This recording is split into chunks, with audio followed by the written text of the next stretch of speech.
नमस्कार दोस्तों। बहुत बहुत स्वागत है आप सभी का। आज मैं एक ऐसी संघर्षशील महिला की कथा पढ़ने जा रही हूँ जिन्होंने अपनी आत्मकथा में खुद ही ये बात लिखी थी और जीवन भर कभी सरकारी कोई भी सुविधा नहीं ली। देश के लिए कैसे अपने आप को समर्पित कर दिया। मैं आज उनकी आत्मकथा पढ़ रही थी तो मुझे लगा कि ये सबके बीच रखूं। यह कहानी नीरा आर्य की है। नीरा आर्य का विवाह ब्रिटिश भारत में सीआईडी इंस्पेक्टर श्रीकांत जयरंजन दास के साथ हुआ था।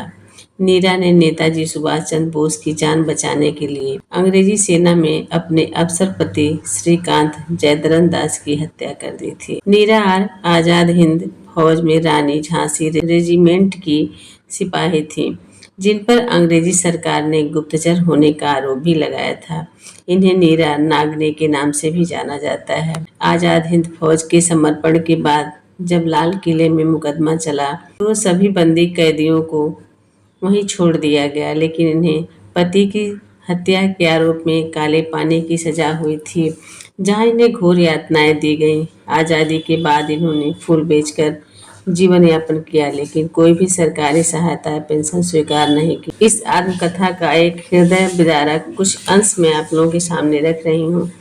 मैं जब कोलकाता जेल से अंडमान पहुंची तो हमारे रहने का स्थान वही कोठरियाँ थीं जिनमें अन्य महिला राजनैतिक अपराधी रही थीं अथवा रहती थीं।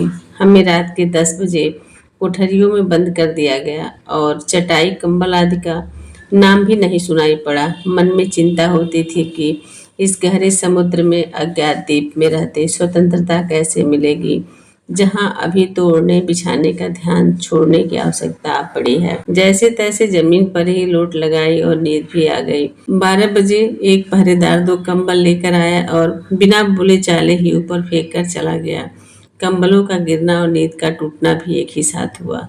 बुरा तो लगा, परंतु कंबलों को पाकर संतोष भी आ ही गया। अब केवल वही एक लोहे के बंधन का कष्ट और रह रहकर भारत माता से जुदा होने का ध्यान साथ में आ रहा था। सूर्य निकलते ही मुझको खिचड़ी मिली और लुहार भी आ गया।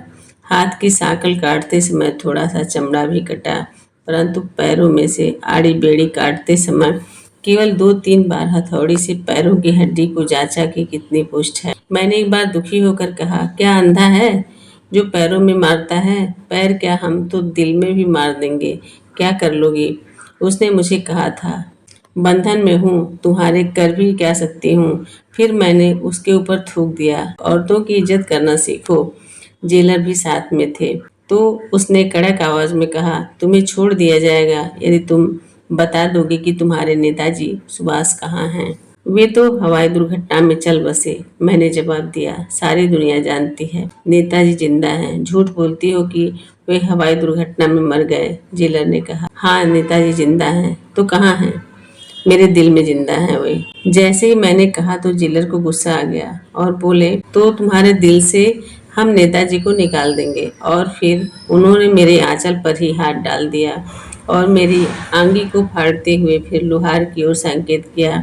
लोहार ने एक बड़ा सा जंबुड़ औजार जैसा फुलवारी में इधर उधर बढ़ी हुई पत्तियां काटने के काम आता है उस ब्रेस्ट रीपर को उठा लिया और मेरे दाएं स्तन को उसमें दबाकर काटने चला था, लेकिन उसमें धार नहीं थी, ठूठा था और रोजों स्तनों को दबाकर असहनीय पीड़ा देते हुए दूसरी तरफ से जेलर ने मेरी गर्दन पकड़ते हुए कहा, अगर फिर जबान लड़ाई तो तुम्हारे दोनों स्तन काट कर अलग कर दिए जाएंगे।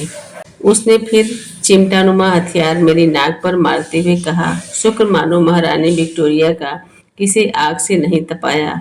आग से तपाया होता तो तुम्हारे दोनों स्तन पूरी तरह उखड़ जाते। सलाम है ऐसे देशभक्तों का, इतना यातना सहने के बाद भी मुंह नहीं खोला।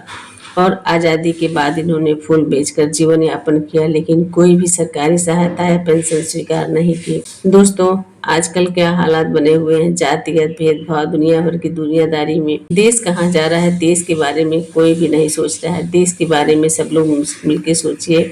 देश सुरक्षित है तो हम लोग सुरक्षित हैं। मुझे बहुत ही पीड़ा है आजकल के समाज में जो हो रही हैं घटनाएं देखते हुए, और मेरे सामने जब ये आत्मकथा आई इसलिए मैं आप लोगों के सामने लाई। अगर आप लोगों को उचित लगे भारत माता की जय बोलते हुए इस आत्मकथा को, इस कहानी को शेयर जरूर कीजिएगा। धन्यवाद।